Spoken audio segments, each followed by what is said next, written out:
Un simple tweet à 22 h. Le Premier ministre britannique Boris Johnson publie une lettre à l'adresse d'Emmanuel Macron. Il se propose de résoudre la crise migratoire entre les deux pays.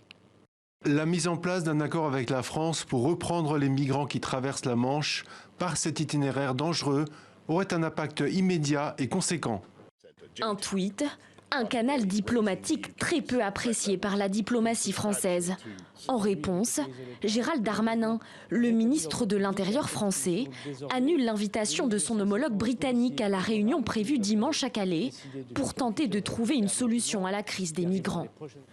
Dans la foulée, le président français Emmanuel Macron, en déplacement à Rome, réagit également.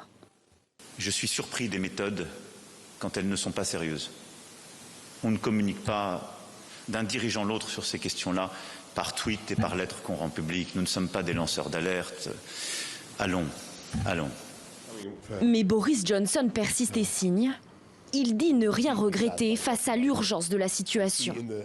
La France, par la voix de son porte-parole, exprime son ras-le-bol des multiples volte-face du Premier ministre britannique.